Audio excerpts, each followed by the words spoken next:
C'est dans un souci d'apporter le bien-être à ses concitoyens que Claude Chancel Antchoué et son cabinet Alopsi, en partenariat avec le cabinet San Michele, a entretenu ses invités sur la thématique de l'impact du stress sur la fertilité ce vendredi 27 juin 2025 au siège du cabinet SIS à la vallée Sainte-Marie autour d'un atelier pratique.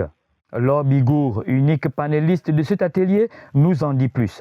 Le stress n'est pas une mauvaise chose en soi, dès lors qu'il est modéré et qu'il est contrôlé. Donc c'est d'ailleurs important pour l'être humain d'avoir un stress au quotidien parce que c'est ce qui nous permet de nous lever le matin, d'aller au boulot, de pouvoir être vigilant au volant quand on conduit. Par contre, si le stress est chronique, donc c'est-à-dire s'il s'installe dans la durée, si tous les jours de votre vie vous avez le stress au corps, comme on dit, c'est-à-dire que vous ressentez des palpitations, que vous avez la nausée, que vous avez mal à la tête, que vos jambes flagellent, que vous avez vos mains moites. Là, vous êtes dans ce qu'on appelle un stress chronique.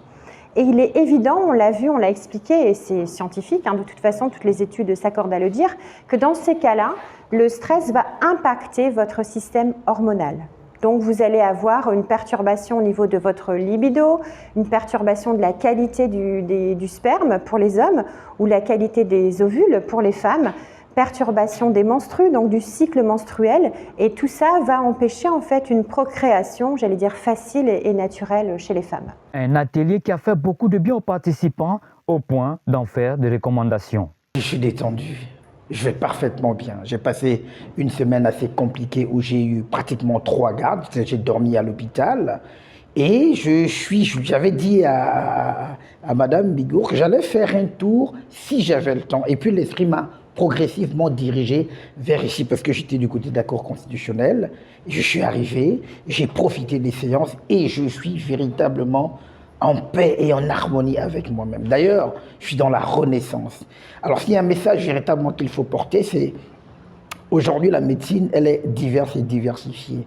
On ne peut plus se cantonner sur la médecine à l'état brut qui consiste à soigner le corps. Il faut soigner l'âme, il faut soigner l'esprit. C'est ce qui permet aux médecines alternatives ou aux thérapies douces de pouvoir également trouver leur place. De mon point de vue, en tant que praticien hospitalier, qu'il faut de plus en plus donner de la propension à ces thérapies pour pouvoir accompagner finalement tous ceux qui souffrent de pathologies pas qu'organiques, mais également psychosomatiques comme le stress. Et le stress oxydatif, ai-je entendu, c'est un véritable cancer du cerveau, parce que si vous êtes stressé en permanence, vous ne pouvez véritablement pas mener les activités comme il faut.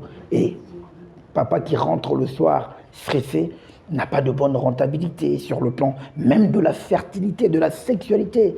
Une maman qui est stressée également, ça pose un problème parce qu'il va y avoir les conséquences que nous connaissons. C'est donc une compatriote qui mérite d'être bien accompagnée, car au stade où se trouve notre pays, qui mieux qu'un psychologue peut permettre à un Gabonais de se sentir bien au milieu des tempêtes, des difficultés du quotidien.